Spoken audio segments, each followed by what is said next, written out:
इसका कोई मुस्तकबिल तो मुझे कुछ भी नज़र नहीं आ रहा। ये सरासर मौलाना फजल रहमान साहब अपनी पार्टी को तबाह कर रहे हैं और मियाँ नवाज शरीफ साहब की साहबजादी मरीम साहब आप मुस्लिम लीग को तबाह कर रही हैं। ये पार्टियाँ अपना नुकसान कर रही हैं। इमरान खान साहब का तो कुछ भी नहीं बिगड़ना इस तरीके से।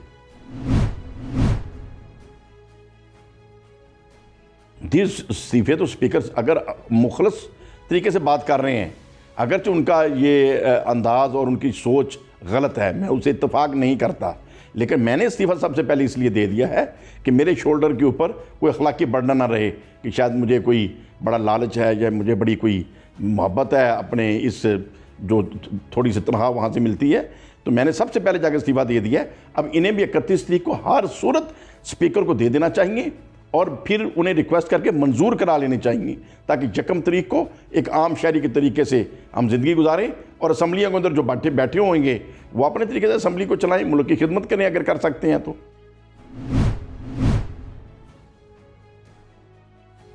जी अब तो उनके पास हकीकत ये है कि अब भी अगर इस्तीफ़े दे देते हैं तो फिर भी उनकी कुछ इज़्ज़त बच जाएगी, और अगर इस्तीफ़े नहीं देते तो जो रही हुई इज़्ज़त है वो भी ख़त्म हो जाएगी। ठीक है, अभी उनकी इज़्ज़त इसी में है कि 31 तारीख को इस्तीफ़े दें और घरों में बैठ के अल्लाह अल्लाह करें और खान साहब को अपना काम करने दें, और अगर उनके ख़िलाफ़ कोई एहतजाज करना है तो इस्तीफ़े दे के एहतजाज करें, जो भी उनकी स्ट्रेटजी है।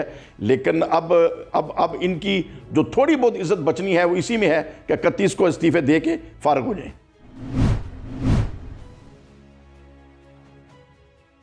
कुछ भी नहीं होगा जी, इमरान खान साहब का तो फ़ायदा होगा, वो कंफर्टेबल हो जाएंगे। दोबारा इलेक्शन होंगे, ज़ाहिर है मुस्लिम लीग नून तो इलेक्शन नहीं लड़ सकेगी, मौलाना फजल रहमान साहब भी इलेक्शन नहीं लड़ सकेंगे, और क्योंकि वो तो इस्तीफ़े दे रहे हैं इस निज़ाम से, तो फिर ज़ाहिर है वो खान साहब को फ्री हैंड मिलेगा, उनके बंदे दोबारा कामयाब होंगे या पीपल्स पार्टी के हो जाएंगे।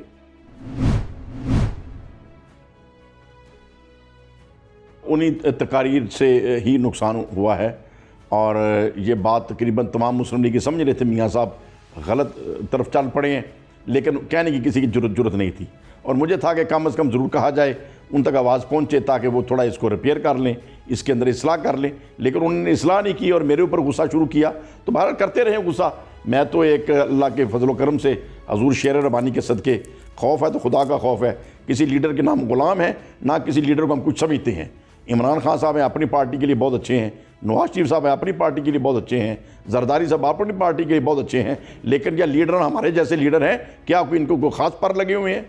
उनसे भी गलतियां हो सकती हैं, गलतियां हो तो कहीं ये गुलामाना जहनीत है, साबिक गवर्नर है, साबिक वजीर हैं, गुलामों की तरह पीछे खड़े होते हैं। खुदा का नाम ले यार, आप लोग असम्बली में चले जाते हैं जिनके अंदर कोई सियासी शऊर ही नहीं है। अगर इस्तीफे दे देते हैं अभी और 5 साल के बाद जो इलेक्शन आएंगे, इनकी कम अज़ कम मुस्लिम लीग की इज्जत बच जाएगी। अभी मैं ये समझ रहा हूँ, इज्जत बच जाएगी। और अगर इस्तीफे नहीं देते तो इनकी कोई सियासी साख नहीं रहेगी। फिर अगले इलेक्शन में जो मुझे 2 बंदे जिता के दिखा दें, हाँ वो जरूर जीत जाएगा, जिसकी ज़ाती वर्थ है, कोई बरादरी के लेवल पे, कोई प्यार मोहब्बत के लेवल से, कोई इलाकाई उसको फेवर है, वो बंदे ज़रूर जीत जाएंगे। लेकिन मुस्लिम लीग नून के नाम पे कोई जीत जाए वो नहीं जीतेगा। इनके पास एक ही रास्ता है, और फिर मैं ये बता रहा हूँ, जैसे पहले वार्निंग देता रहा हूँ कि ये गलत बात ना करें, अब फिर ये वार्निंग दे रहा हूँ कि मुस्लिम लीग को बचाना है तो 31 तारीख को इस्तीफे देकर फारग हो जाएं, आपकी इज्जत बच जाएगी। सेनेट इलेक्शन तो होनी है, मार्च में होनी है।